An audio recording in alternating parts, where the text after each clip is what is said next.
Let's go. Okay, I was motivated to go into politics out of a desire to serve. I had developed a lot of capacity in the course of my professional career as a lawyer and and private sector, and I thought that I had something to offer. I grew up in the community. I saw firsthand the challenges that the people face, and given my varied experiences, I felt I had something to offer them. The first position I contested for was as member, Kaduna State House of Assembly. I later aspired to be governor of Kaduna State, even though I was unsuccessful. To develop a people-centered manifesto, what did I do? What do you do? My view is that you have to stay connected with the people. When you're connected with the people, you understand what their needs are, you understand what their challenges are. So the manifesto is built around them because you already know what they face. But to be more specific, here are a few tips that I think would help and things that I did that helped me to develop a manifesto. The first, like I said, is to regularly relate with the people. I lived with them, I traveled home regularly, I interacted with them. I went when they had naming ceremonies, when they had church functions, when they were having their burials. When people had needs, they came to me. So I could understand the challenges that they faced. The second thing is I paid attention to the needs presented by the people in the course of our interactions with them. That also helped me to understand what the needs were and to integrate them into my manifesto. Now, in the course of our campaigns, people would very often come and make a list of things that they would like to see government do for them. Some will come with a list of schools they would like to be fixed. They will come with a list of roads that are broken down in their community. Some will come with challenges relating to fertilizer and so on. So when they tell us their specific needs, then we use that, integrate that into the manifesto that we're developing. Another thing that I found useful is to do a commission research, and a needs assessment. You don't want to develop a manifesto that is unrelated to the needs of the people. So this is a more scientific approach, and it helps you to put in proper perspective what the people want. I remember the community where the women had a problem of water, and so these people decided that what they were going to do to help the people was to build boreholes for them. But after building the borehole within the community, the women were not using the borehole. They were still going to the river to go and fetch water. So they decided to do a little bit of investigation. Why was the borehole not useful? And they discovered that going to the river was the only opportunity the women had to catch up, to get a break, and to interact with one another. The period between going to the river allowed them to ease up tension, catch up on Mama Rebecca's child that was sick, a little bit of village gossip that helped them to be real human beings. But when the borehole was right there in the village and they didn't need to go far, it cut out that part of their lives and the borehole became useless. So I find that a needs assessment is very useful and it helps. A fourth thing that I did that helped me a lot is that I did my own assessment of what the actual needs of the people were. Now between what the people say they need and then what they really need, sometimes you find out that there are differences. Sometimes people don't really understand what their real problems are. They think they do, but as a leader, you want to help the people to put their needs in proper perspective. So a community may tell you that the person may come to you that he needs money.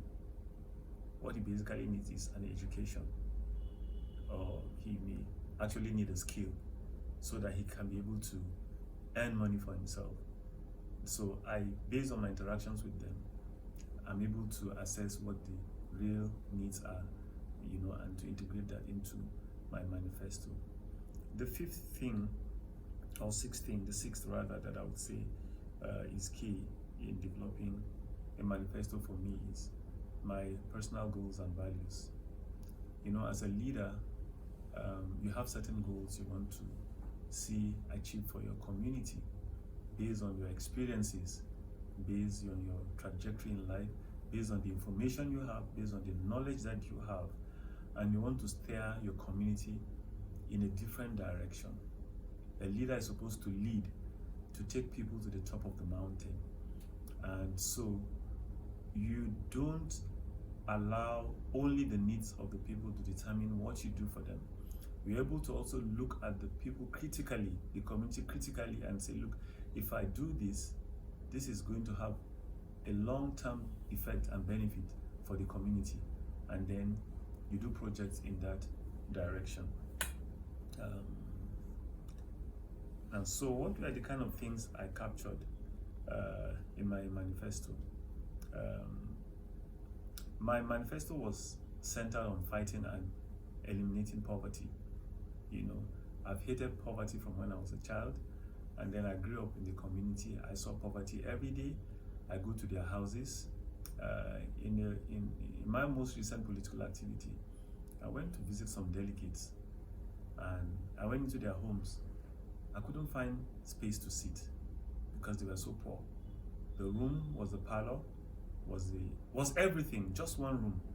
You couldn't find space to sit. You could see abject poverty. And then when people come to me and they have basic needs that are so incredible, you realize that poverty is really biting hard. So my manifesto was centered around poverty. What do I do to eliminate poverty? And poverty manifests itself in so many dimensions. If you dealt with those root causes of poverty, then you would eliminate it. So I paid attention on healthcare. My logic simply is this: if somebody is sick or ill or infirmed, they won't go to the farm, they won't go to work. It will be difficult for them to earn a living. If they fall ill and then they have to go to a hospital that is far from home, or to be hospitalized for some days, it's going to again keep them from working. It's going to reduce their income because they are spending money that they could use to pay their school fees, children's school fees, to treat themselves. So I paid a lot of attention on health. If people are healthy, then they can work, then they can earn a living, and then they can do other things that would reduce poverty. The second thing that I paid attention was in education. Let me back up before I talk about education. I remember when I was a legislator, I got some medical equipment for the 2 hospitals in my community. The kind of equipment that you couldn't find anywhere in Kaduna State, probably only at the ABU Teaching Hospital. I put them in the 2 hospitals there. My logic was that from everywhere in my constituency, someone could drive to that hospital. You could either walk, you could either go on motorbike, or by car, maximum 20 to 30 minutes for the extreme locations, and it wasn't just to give them good health, but to fight poverty. And then I also dealt with education.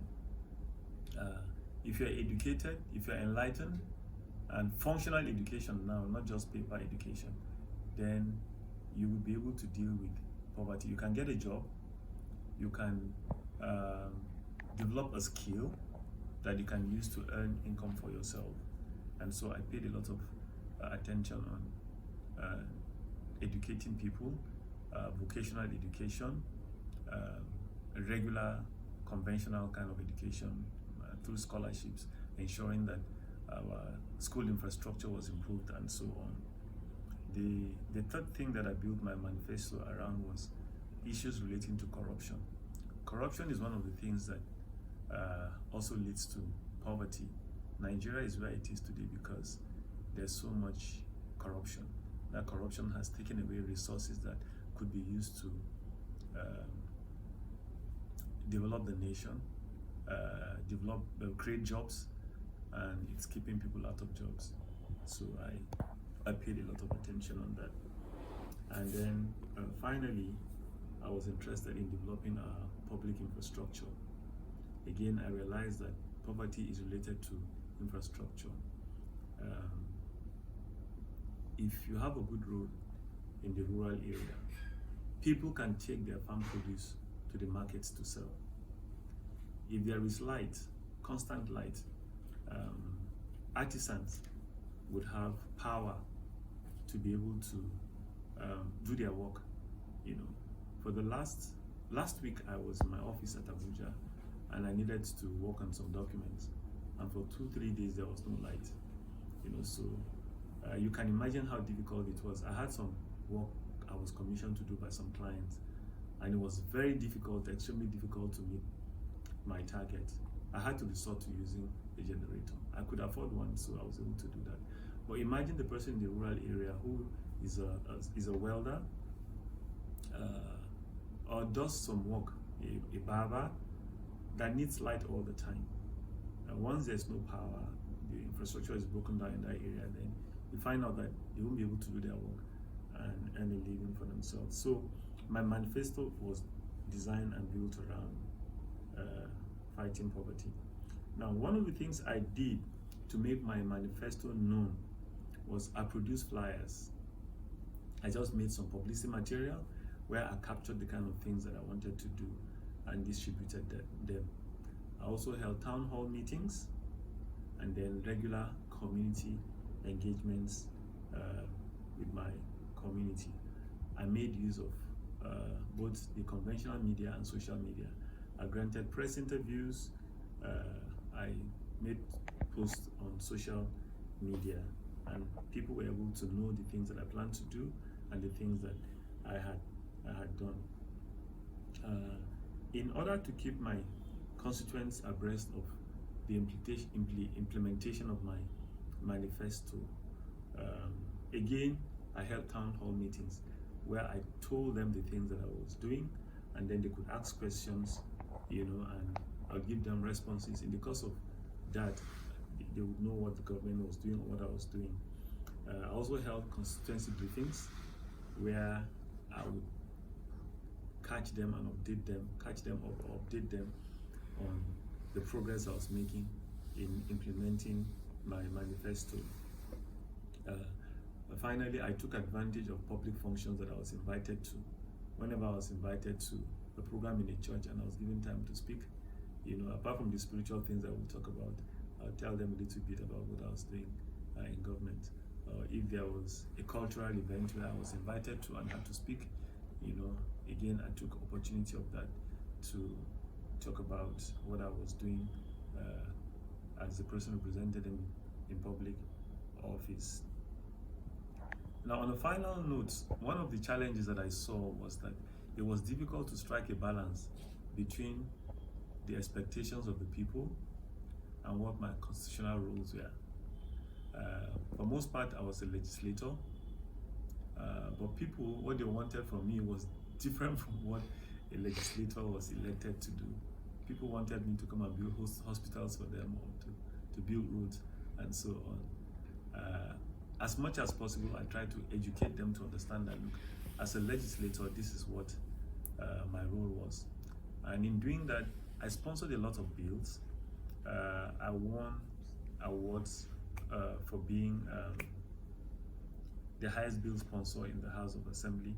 And I think that in the course of that, the people in my community, they understood that I had a legislative role to play and not just a role akin to that of an executive.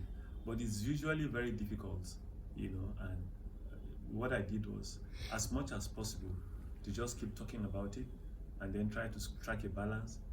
And as much as possible, I went out of my way to use my own resources to attract some things that were not meant for a legislator, that were constitutionally assigned to the executive.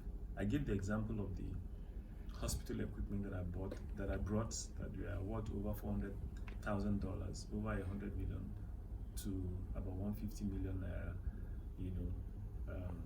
That I use my influence, my connections to do. I sponsored a bill on constituency projects.